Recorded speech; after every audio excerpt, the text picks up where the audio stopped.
Hello friends, नमस्कार। आप देख रहे हैं द ग्लोबल वॉरियर और हम लेकर आए आपके लिए एजुकेशन सीरीज एमसीक्यूज बेस्ट। जिसे आप सभी को पता है 29 से बोर्ड एग्ज़ाम स्टार्ट होने वाली और इसी को लेकर हम पॉलिटिकल साइंस की और history as well as sociology की हम टेस्ट सीरीज लेकर आ रहे हैं, जिसमें आज हमारा पहला जो डिस्कशन हो रहा पेपर वो पॉलिटिकल साइंस का है। और इसमें हम डिस्कस करने वाले चैप्टर आपका यूएन, यूनाइटेड नेशन और इंटरनेशनल ऑर्गेनाइजेशन, उसका पहला पार्ट है। हम उसके क्वेश्चंस डिस्कस करते हैं। एमसीक्यूज बेस्ड पर है सभी और हम उसको डिस्कस कर रहे हैं। स्टार्ट करते हैं। पहला क्वेश्चन है W T O successor of which of following organization, यानी कि जो आपका वर्ल्ड ट्रेड ऑर्गेनाइजेशन है WTO है, वो किसका सक्सेसर है। जो कुछ यहाँ हमको ऑप्शंस देखे उनमें किसका वो सक्सेसर है। हम देखते हैं, हमें कुछ ऑप्शन दे रखे हैं और ऑप्शन हम देखते हैं कि कौन से का वो सक्सेसर है। World health organization, general agreement on trade and tariff, UN development programme and none of the above.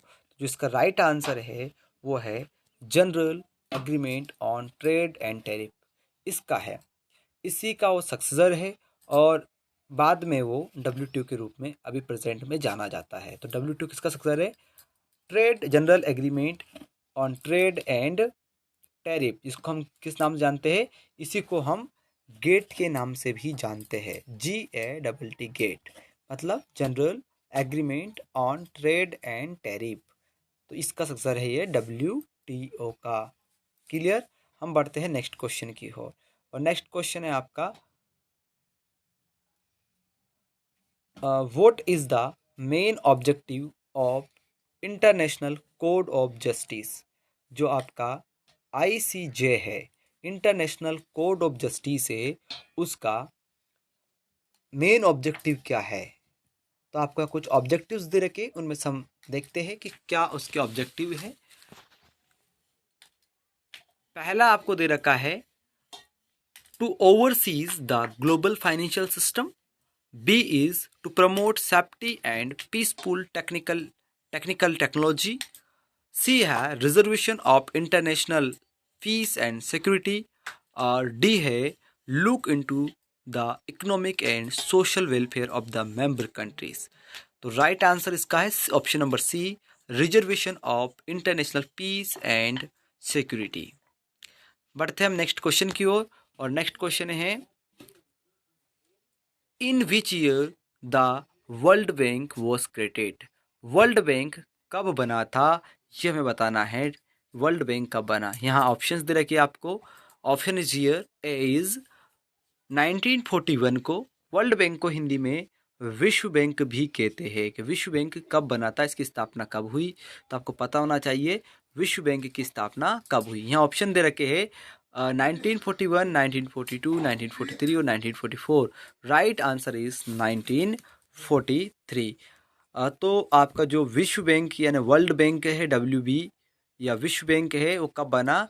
वो 1944 को बना। ये है। हम आगे बढ़ते हैं नेक्स्ट क्वेश्चन की ओर। Next question is here in which year was the IAEA international atomic energy agency formed. कब हुआ था? तो ऑप्शंस दे रखे आपको 1944, 1945, 1956 और 1957। Correct answer is option number D, 1957। कब बना था? 1957 में बना था।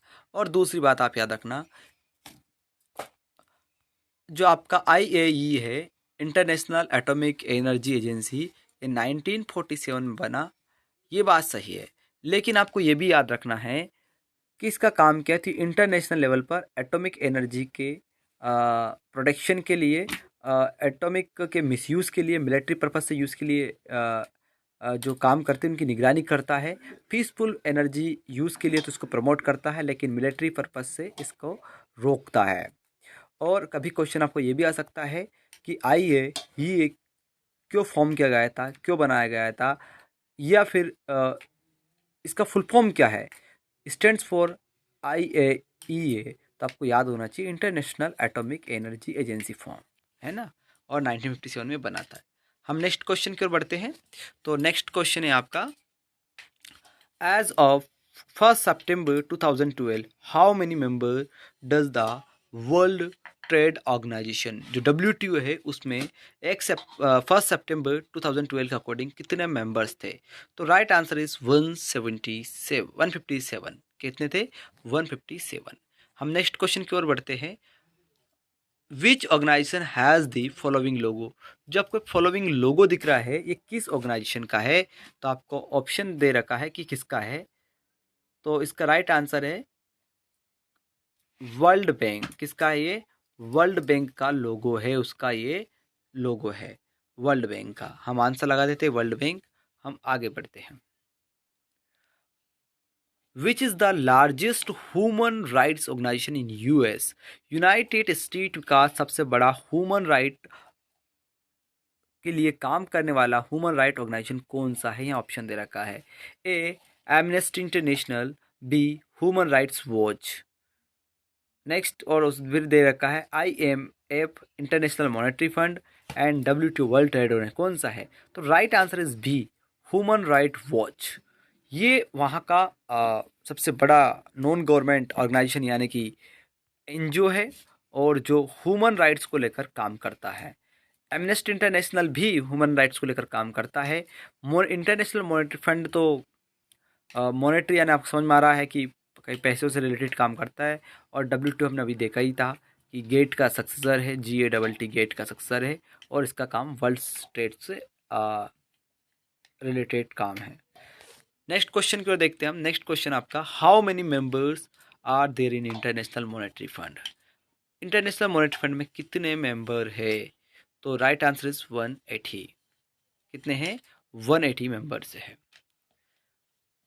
Next question, which of the following country is not a permanent member of UN, कौन सी कंट्री UN की परमानेंट, UN में भी की परमानेंट मतलब UN सिक्योरिटी काउंसिल की बात की जा रही है, सिक्योरिटी काउंसिल की परमानेंट मेंबर नहीं है। UNSC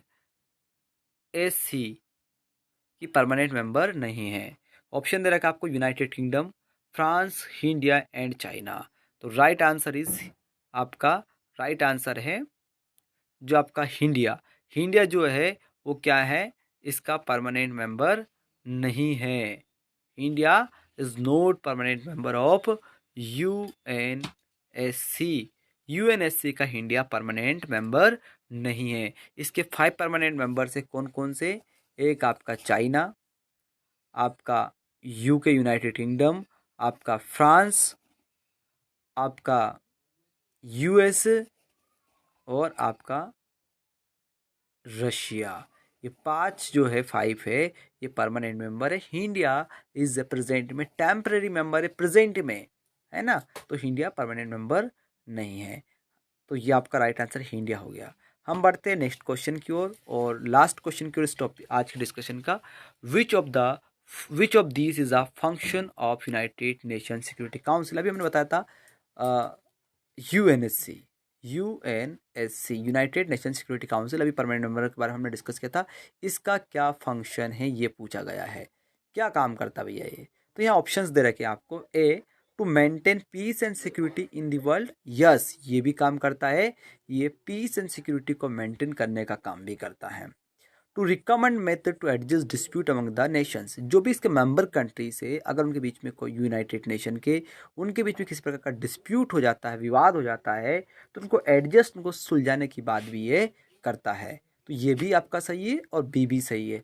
सी क्या है? To apply an economic sanctions to stop an aggression, yes ये भी इसका सही आंसर है। अगर कोई कंट्री ज़्यादा आगे बढ़ती है, कुछ विवाद करती है, उसके खिलाफ ये क्या करते हैं? इकोनॉमिक सैंक्शंस, आर्थिक प्रतिबंध भी लगा देते हैं उसके एग्रेशन को कम करने के लिए। यानी कि तीनों ABC सही है। तो इसका आंसर क्या होगा? All of this. तो हम लगा देते ऑल ऑफ दी अबव, सभी सही है। अब हमारा टेस्ट है सबमिट हो जाता है। हम देखते हैं हमारे कितने आंसर सही है। तो ऑल 10 आउट ऑफ 10 हमारे क्वेश्चंस क्या है इसके करेक्ट है। ठीक है, तो फिलहाल के लिए इतना ही, फिर हम नेक्स्ट सेशन में बात करेंगे।